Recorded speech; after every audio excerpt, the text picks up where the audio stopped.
doing what I'm doing. It's not my first choice, second, third, maybe it's not in the top 5. He had a chance to make it big. Why he gave up his life on center stage for small-town Vermont. You know, I've often said that a life happens to me. You know, I don't happen to life. You know? What happens when what you really want to do, your hopes and dreams are right here, but reality and practicality are here? That happened to a man that we met on a cool fall day in Vermont. Sir, it's your big chance to be on TV. Oh boy, I'm excited now. Can we get your help for a second? Sure. Awesome. What I need you to do, this is a super scientific process for us. Hold this pen. Sure. Close your eyes.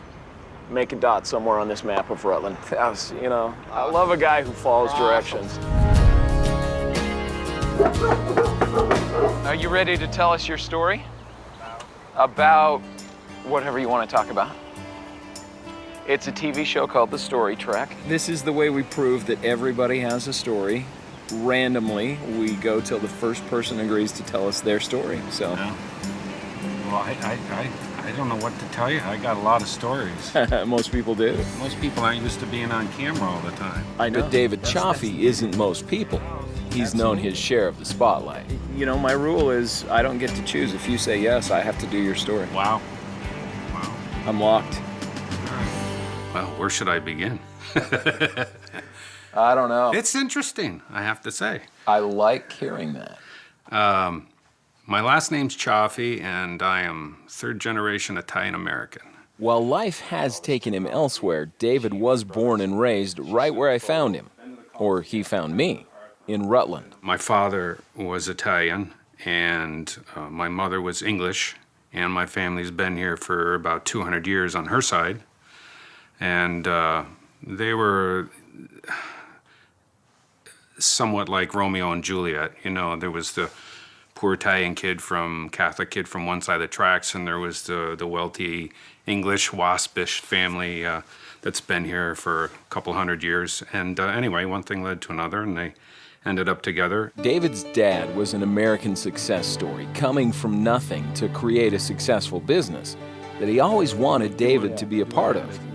David wanted nothing to do with it. Went to a local college and graduated with a degree in theater arts. He got a headshot, defied his father's wishes, and set out to become an actor.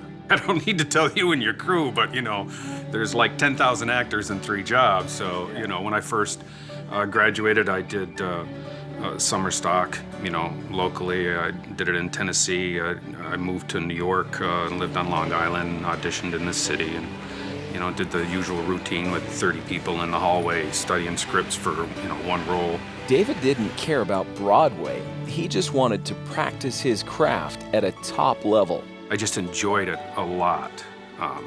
And it, you know, I used to try to explain to my wife, you know, it's not about ego. It's not about, it's just expanding who you are. It's crawling into somebody and wearing that shell for a while and finding out, you know, while you're doing it, who you are, and, you know, just pushing the boundaries. You know, it's a craft. And it was a craft he was good at. And eventually I ended up in Atlanta in late 70s, and was working at a theater down there, the Alliance Theater in Atlanta, and was there for a few seasons. But then life, as it always does, took one of its inevitable turns. I've never been one that had it all planned out. You know, I've often said that a life happens to me. You know, I don't happen to life, you know. David was reading through the scene in Hamlet where his father's ghost speaks to him. At that very moment, David's father died of a heart attack. And I ended up taking over, you know, the business, and got more and more entrenched in a life that I grew up here saying, I'm not going to do this. I don't want to be the businessman. He sold printing, but we didn't have a shop. We were just distributors. And still, I don't have machinery or, you know, a shop or anything like that. I buy from one and sell to another. I branched out and started doing embroidery, and I do promotional products, So the three categories are printing and promotional products and apparel. Did you feel fulfilled in what you wanted to do in acting? While I was doing it, yeah. And if I had my druthers, I'd be doing it now. But you know, sometimes life takes its turns. It sends you in different directions, and you know, I ended up doing what I'm doing. It's not my first choice, second, third, maybe. It's not in the top 5, but you know, I make a good living.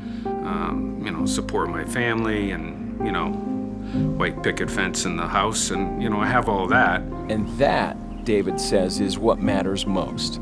Even before his father died and he had to take over the business, he knew his acting days were numbered because, you see, he met a girl. I know that when I made the decision to, you know, when I got down on a knee and proposed, I said to myself, this is, you know, you're not going to travel around the country being a gypsy. You can't do that, you know. It just, I didn't know how to do that. That was too foreign an idea for me. This I knew. I knew, you know, as a country boy, I could come back here, I could do this role, you know. And he plays the part of husband, father, and grandfather really well. He's not bad at reluctant business owner either. So I knew back then that, you know, my decision was going to send me in a certain direction and not in another. And, you know, I don't regret it, but I miss it. Yeah, I've always missed it. But hey, I had some of it. I would love to say that David was rediscovered because of the show. I mean, you look at him and you say, yeah, this guy looks like he could be a detective in one of those cop shows or something. Super talented, but no, he's still running the business and doing what he says matters most. And I agree, that's being there for his family, supporting his family. It was a great conversation, and I loved his honesty. Let me know what you think in the comments, and please like this video, share it with others. That helps us out. If you're on Facebook, you can like or you can follow the page. And if you're on YouTube, please subscribe. We need to grow our subscriptions. See you on the next story.